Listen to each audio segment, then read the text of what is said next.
I am here with Spencer Wells. Dr. Wells is a geneticist, an anthropologist. He's in town to speak at the Springfield Public Forum.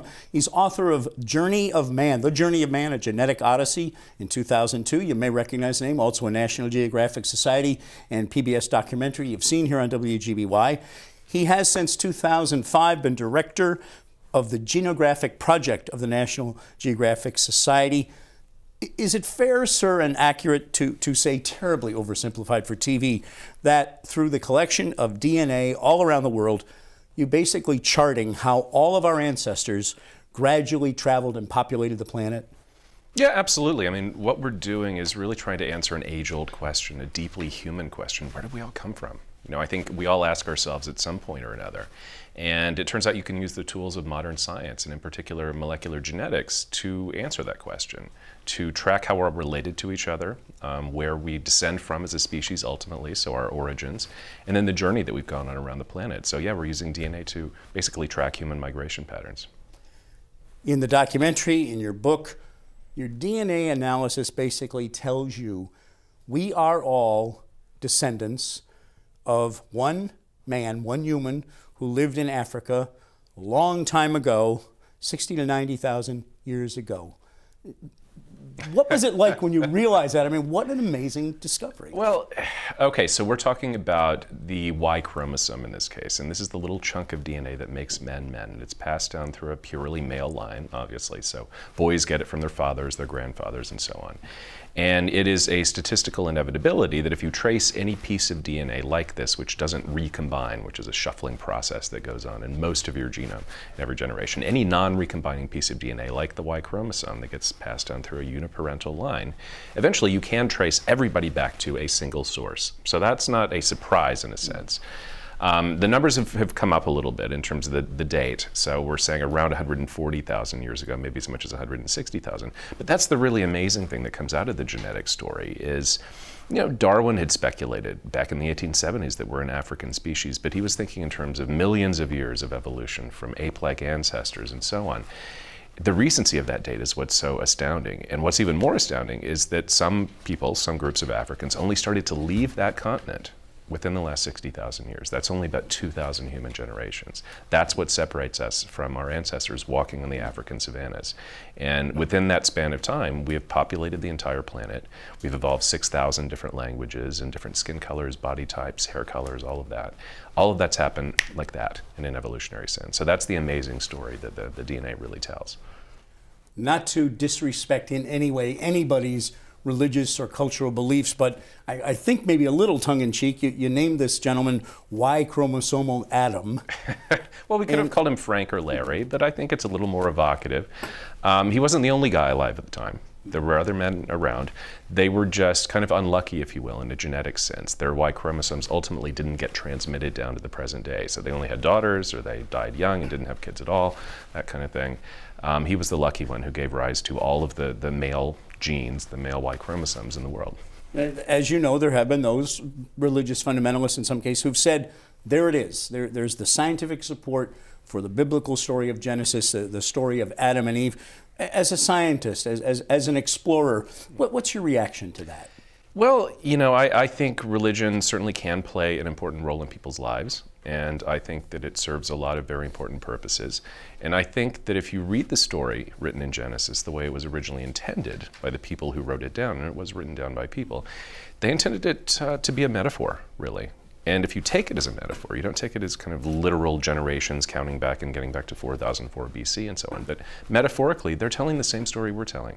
We all spring from a common source, a relatively small group of people, a small human family, and everybody alive today is a descendant of them. And so we're all members of this extended human family. I think basically we're arriving at the same thing. There have been critics, dissenters about your work, the Geographic project, some of them right here in Massachusetts. A fellow by the name of Maurice Fox, who's former chair of the Massachusetts Commission on Indian Affairs.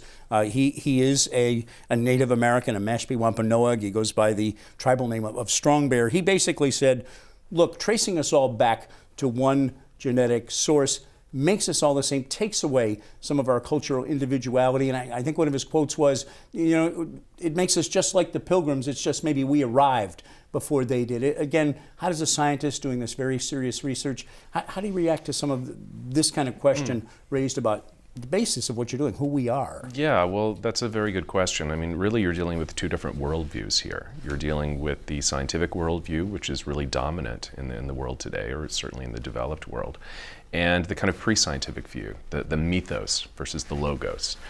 This idea that it's received wisdom, it's the stories that have come down through time that are important, and investigating things and examining the evidence and coming down on one side or another of a hypothesis, which is the scientific method, isn't really the way you understand the world. It's much more mystical. And, you know, there are many societies in the world that still live in this way. Many of them, you know, the indigenous groups that we hope to work with. Now, what we typically find when we work with indigenous people around the world is that they're fascinated by this, because so much of their identity is tied up in their ancestry. And they can often name their ancestors going back through 7, 10 generations. And they often feel that they're carrying a piece of those ancestors inside of them. I'm carrying a piece of my grandfather in me, a piece of my great-grandmother, and so on. And all you have to explain really as a scientist, as a geneticist, is you are, yeah, in your DNA. That's what you've inherited from those people. And it allows you to see back through the generations you know about, and even beyond that, back to the very earliest days of our species and how you are related to me. And a light bulb goes off, and they get really excited about that. So I find that typically indigenous people, members of the general public living in Massachusetts, are interested in this stuff. I mean, people are interested in their ancestry. And, you know, I suppose there are some groups who might feel threatened by it. I think that's a shame. It would be great to be able to include everybody in the study, but I certainly understand that there may be some people who don't want to know those answers. This knowledge of where we all came from genetically, I mean, to me is fascinating in and of itself. I mean, to literally know I can look around any crowd and say, everyone here is my brother or my sister. Yep. And I mean, the implications socially are amazing, but what's the science? Humans are 99.9% identical at the DNA level, which is a remarkably low level of variation if you look at other great apes. So we are much more closely related than we ever suspected. What's the scientific application and meaning? What do we learn from it, if anything, that beyond just knowing who we are helps us perhaps as a species? Well, you know, again, I think understanding something about where we've come from gives us a trajectory to guess at where we might be going. What's clear is that we're moving and mixing to a much greater extent today than we ever have in human history. And this is really a product of the last couple of hundred years, the Industrial Revolution, the age of exploration, if you want to call it that, dating back to about 1500. And so all of the old genetic patterns that took 50, 60,000 years to be created around the world are being reassorted. And we can kind of guess at the trajectory we might be on and what the face of 2100 or the year 2200 might look like. In terms of, you know, raw practical information, I think certainly if you're doing medical research and you're trying to discover the genetic variants that are associated with particular diseases, chronic diseases, typically diabetes, hypertension, whatever it might be, it's important to take into account population history when you're designing your studies, and not in a very gross, old-fashioned, coarse kind of way, i.e. Caucasian, Black, Asian. Caucasian encompasses everybody from people living in Iceland to people living in Finland to people living in the Indian subcontinent to people living in Morocco. That's a huge range of variation in the human species. And to really be doing this kind of work properly, you need to take into account the actual migratory routes that people have followed and the routes their genes therefore have followed. Less than a minute left, but I got to ask you one final question. You have the coolest job title I think I've ever heard, National Geographic Society Explorer in Residence. It's pretty awesome. Jane Goodall was in the first class of EIRs back in 1997, and she apparently said when she got up on stage to receive the award, "It's preposterous, and explorers should never be in residence." But anyway, it gives me an opportunity to create projects like Geographic, a long-term relationship with the society, and it's an amazing organization to be affiliated with. We're celebrating our 125th anniversary of exploration, going out and gathering stories, amazing stories from all over the world, and then telling them in the pages of the magazine, and today the channel, the website, and Twitter feeds, and Facebook feeds, and all that new stuff. So using the latest technology, but the underlying incentive is still, we want to go out and tell those stories. Dr. Spencer Wells, thanks for coming to Springfield. Thanks for spending some time with us. Thank you. Great to be here.